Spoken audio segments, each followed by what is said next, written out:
Shri Balaji tractors and मोटर्समध्ये कोणताही tractor खरेदी करा आणि मिळवा हमखास बक्षीस. तर मग विचार कसला करताय?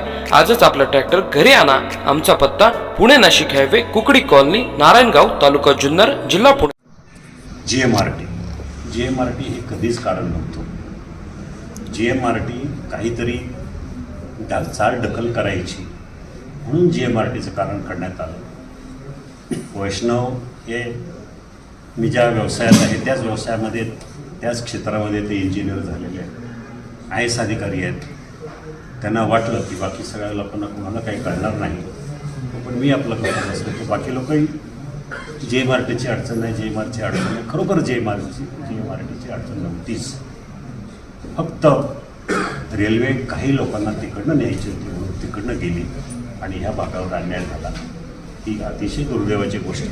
उदाहरण जर सांगायचं झालं तर हा एक वर्ल्ड रिपोर्ट आहे आपल्या जीएमआरटीच्या संदर्भामध्ये. त्यांनी स्पष्ट म्हटलेलं आहे की ऑफिशियल रेडिओ क्वाईट झोन म्हणजे RQZ म्हणतात ते around GMRT.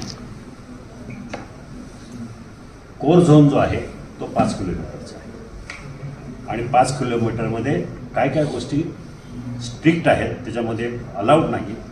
Heavy industry, high power electrical machinery, mobile tower. आता मोबाईल टॉवर अलाउड नाही असा रिपोर्ट असताना सुद्धा मोबाईल टॉवर आहेत ना परिसरामध्ये. Broadcasting transmitter, high voltage substations, welding unit, diesel generators without shielding, या सगळ्या गोष्टी अलाउड नसताना सुद्धा आपल्या बऱ्याचशा चालू आहेत. Allowed only with shielding and permission. Residential use, agriculture activity, low power electrical equipment आणि वायर्ड कम्युनिकेशन्स म्हणजे जे काय असेल ते. आणि याचं दिस 5 किलोमीटर रेडियस इज क्रिटिकल. फक्त 5 किलोमीटर अंतर हे क्रिटिकल आहे. त्याच्यानंतर 5 ते 30 त्याच्या पुढं किती काही करा, काही प्रॉब्लेम नाही. झोन 2मध्ये जे दिले 5 ते 30 किलोमीटर अंतरामध्ये ह्या गोष्टी त्यांनी प्युअरली हे केलेल्या आहेत की अलाउड आहेत. Roads and highways allowed, railways allowed, light industry allowed, heavy industry with clearance. हे सगळं रिपोर्टमध्ये त्यांनी सगळं लिहिलेलं आहे. म्हणजे मला सांगा 5 किलोमीटरमध्ये त्यांनी पुढं स्पष्टीकरण दिलेलं आहे. आणि जर तुमचं अँटेना अशी असेल आणि माझी रेल्वे लाईन अशी फिरून त्याला जर फिरून जात असेल तर ते 5 किलोमीटर. अन्यथा इथं तुमचं आहे आणि इथं असेल तर 3 किलोमीटरसुद्धा चालू शकते. अशा प्रकारचा हा रिपोर्ट आहे. कारण काहीच नाही आहे. Highways near GMRT allowed, railways, हे सगळं लिहिलेलं आहे. हे सगळ्या कॉपीज तुम्हाला देईल. म्हणजे याचा अर्थ आम्ही माझ्या शिरूर लोकसभा मतदारसंघ असेल किंवा आपला उत्तर पुणे जिल्हा असेल, गेल्या माझ्या अनुपस्थितीमध्ये गेल्या 7 वर्षामध्ये 8 वर्षामध्ये काय गमावलं आहे. मला ह्या भागातल्या जनतेला तुम्हाला सगळ्यांना प्रश्न विचारायचा. तुम्ही आठवा 2019ची निवडणूक आणि त्या निवडणुकीमधला प्रचार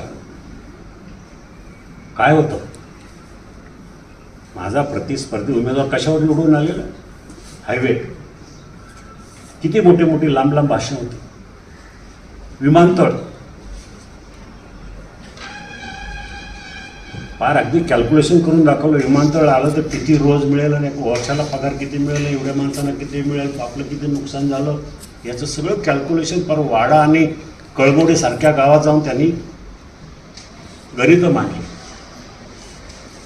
मग रेल्वेचा एक प्रश्न. मग रेल्वे नाही, हायवे नाही आणि विमानतळही नाही. मग गेल्या 7-7.5 वर्षामध्ये निवडून आलेल्या लोकप्रतिनिधी नक्की काय केलं? हायवेचं काय काम झालं सांगा बरं. आज जो हायवे चालू आहे तो मी भांडून लोकसभेमध्ये तुम्हाला कागदपत्र पण देतो की लोकसभेमध्ये हा जो पुणे नाशिक आपला हायवे हेडसिंगर, हा फक्त आणि फक्त मी संघर्ष केला. कुणाची मागणी नव्हती त्यावेळेला. कुठल्याही पेपरमध्ये लोकांची मागणी नव्हती, ट्रॅफिकची अडचण नव्हती. मला आठवतं आहे मी विचार केला की हा आपला जो रस्ता जो आहे भविष्यामध्ये 5 वर्षांनी, 10 वर्षांनी, 15 वर्षांनी याची ट्रॅफिक मोठी होईल. मी ती संकट ओळखून त्यावेळेला CP जोशी म्हणून नितीन गडकरीच्या खात्याचे मंत्री होते, त्यांच्याबरोबर भांडून अगदी हमरी करून हा प्रकल्प मंजूर करून घेतला. त्याच्याशिवाय आजपर्यंत चाकणचं काय झालं, नगर रोडचं काय झालं, तळेगाव चाकण शिक्रापूरचं काय झालं, पुणे नगर रस्त्याचं काय झालं, काही नाही. भाषणं मात्र छानपैकी सुंदर अशी लोकांना ऐकून टाळ्या वाजवणारी भाषणं मात्र झाली. पण मतदारसंघ 10 वर्ष मागं गेला, 15 वर्ष मागं गेला. मग लोकांना मला प्रश्न विचारायचा आहे जनतेला, मग आपण काय कमवलं आहे, काय मिळवलं आहे गेल्या 15 वर्षामध्ये? कुठल्या गावात जातो, कुणालाही विचारा काय काम केलं. माझ्याकडं तर कामाची यादी आहे, तुम्हाला प्रतिक्रिया देत आलो. अशा प्रकारचे आज ही रेल्वे आहे. मला सांगा, मी 2005 पासून पाठपुरावा करून 2019 पर्यंत ही रेल्वे आणून ठेवली. माझा जर पराभव झाला नसता तर आज वेगळं चित्र झालं असतं. पण पराभव झाला, माझं जे काय व्हायचं ते होईल, ठीक आहे. परंतु मतदारसंघाचं नुकसान झालं ही माझ्या दृष्टीने अतिशय वाईट घटना आहे.